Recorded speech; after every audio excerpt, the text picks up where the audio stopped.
नमस्कार। कभी सोचा है जब कोई कंपनी पहली बार बाजार में आती है तो उसमें निवेश करने का सही तरीका क्या है? आखिर शुरुआत कहां से की जाए? तो आज हम इसी सवाल का जवाब ढूंढेंगे।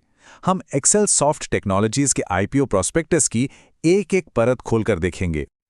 ये जो प्रॉस्पेक्टस होता है ना, इसे किसी खजाने के नक्शे की तरह समझिए।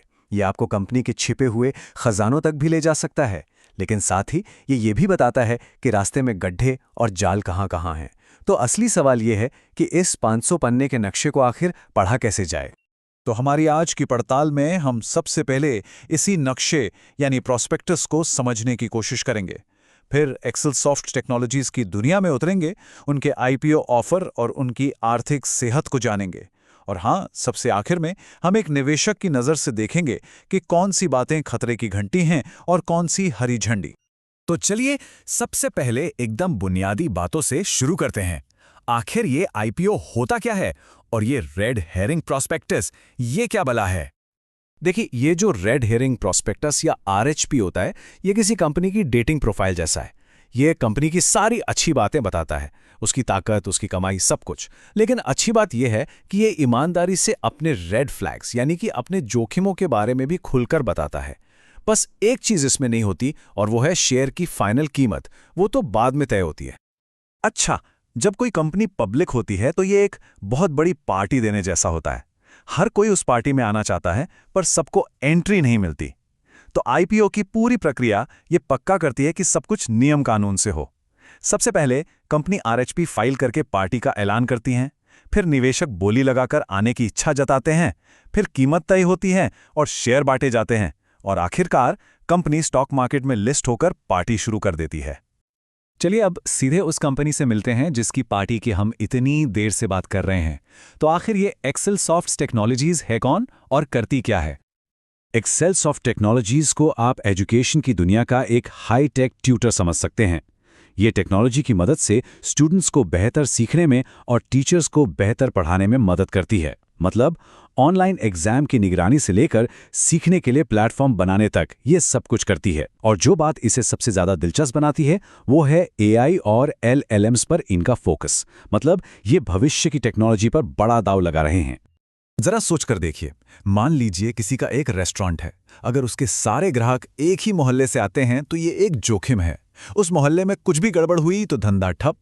इसीलिए ग्राहकों को फैलाकर रखना जरूरी होता है। अब एक्सेल सॉफ्ट को देखिए, इनकी कमाई का 64% हिस्सा यूएसए से और 21% यूके से आता है। इसका मतलब है कि पश्चिमी बाजारों पर इनकी निर्भरता बहुत ज्यादा है, जो एक दो-धारी तलवार साबित हो सकती है। तो अगला बड़ा सवाल ये है, आखिर ये कंपनी पब्लिक हो क्यों रही है और हम जैसे निवेशकों से जो पैसा जुटेगा उसका ये करेंगे क्या? इसे ऐसे समझिए कि कंपनी एक नया और बेहतर घर बना रही है। आईपीओ से जो पैसा मिलेगा उससे वो अपनी नींव यानी मैसूर की सुविधाओं को और मजबूत करेगी। नई दीवारें यानी कि नए आईटी इक्विपमेंट्स खरीदेगी और एक शानदार छत यानी एआई टेक्नोलॉजी में भारी निवेश करेगी। ये एक बड़ा निवेश है, लेकिन कंपनी को उम्मीद है कि लंबे समय में इसका बहुत बड़ा फायदा मिलेगा।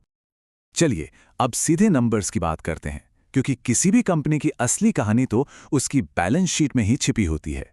तो प्रोस्पेक्टस के हिसाब से एक्सेल सॉफ्ट की आर्थिक सेहत आखिर है कैसी? ये जो ईबीटी या मार्जिन होता है ना, ये किसी कंपनी के दिल की धड़कन जैसा होता है। ये बताता है कि कंपनी अपने मेन बिजनेस से कितना मुनाफा कमा रही है, टैक्स और ब्याज चुकाने से भी पहले। अगर ये मजबूत है तो मतलब कंपनी स्वस्थ है। यहां हम देख सकते हैं कि 2023 में धड़कन काफी तेज थी, 2024 में थोड़ी धीमी हुई और 2025 में इसने फिर से रफ्तार पकड़ ली है। अब इस उतार चढ़ाव के पीछे की वजह समझना बहुत जरूरी है। एक और उदाहरण से समझते हैं। मान लीजिए कोई फ्रीलांसर है। अगर उसका सारा काम एक ही क्लाइंट से आता है तो वो बड़े जोखिम में है। वो क्लाइंट गया तो आमदनी बंद। ठीक यही बात यहां भी लागू होती है। एक्सेल सॉफ्ट की 66% से ज्यादा कमाई सिर्फ 5 ग्राहकों से आती है।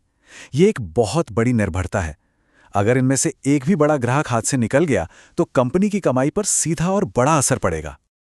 अब आते हैं इस पूरी पड़ताल के सबसे जरूरी हिस्से पर। प्रॉस्पेक्टस में वो कौन से संभावित खतरे या चिंताएं हैं जिन पर हर निवेशक को ध्यान देना ही चाहिए? देखिए, निवेश करना कार चलाने जैसा है। हमेशा एक दुर्घटना का खतरा तो बना रहता है, लेकिन अगर सावधानी बरती जाए और सड़क के संकेतों को समझा जाए तो अपनी मंजिल तक सुरक्षित पहुंचा जा सकता है। ये रेड फ्लैग्स उन्हीं सड़क के संकेतों की तरह हैं। जब कोई घर खरीदता है तो एक इंस्पेक्टर को बुलाया जाता है ताकि वो कोई भी छिपी हुई दरार या समस्या ढूंढ निकाले। निवेश करते समय हमें अपना खुद का इंस्पेक्टर बनना होता है।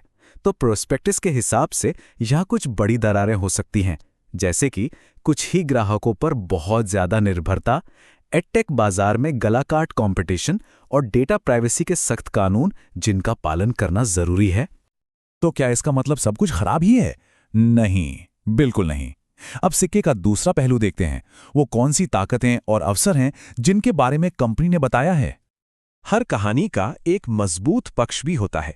ये कंपनी एक ऐसी इमारत की तरह भी है जिसकी नींव काफी मजबूत हो सकती है, जो समय की कसौटी पर खरी उतर सकती है और भविष्य में भी आगे बढ़ सकती है। इसे ऐसे देखिए जैसे कोई बगीचा लगा रहा हो। उसे उपजाऊ मिट्टी चाहिए, सही धूप चाहिए और पानी भी। एक्सेल सॉफ्ट के लिए भी सफलता की सामग्री मौजूद दिखती है। ये एक लगातार बढ़ते हुए बाजार में है, भविष्य की टेक्नोलॉजी यानी एआई पर काम कर रही है और इसके अपने ग्राहकों के साथ पुराने और मजबूत रिश्ते हैं। ये सभी बातें इसके पक्ष में जाती हैं। सीधे शब्दों में कहें तो कंपनी अपने ग्राहकों के लिए एक वन स्टॉप शॉप बनना चाहती है। वो चाहती है कि सीखने और मूल्यांकन से जुड़ी हर जरूरत के लिए ग्राहक को कहीं और जाना ही ना पड़े, सब कुछ एक ही जगह पर मिल जाए।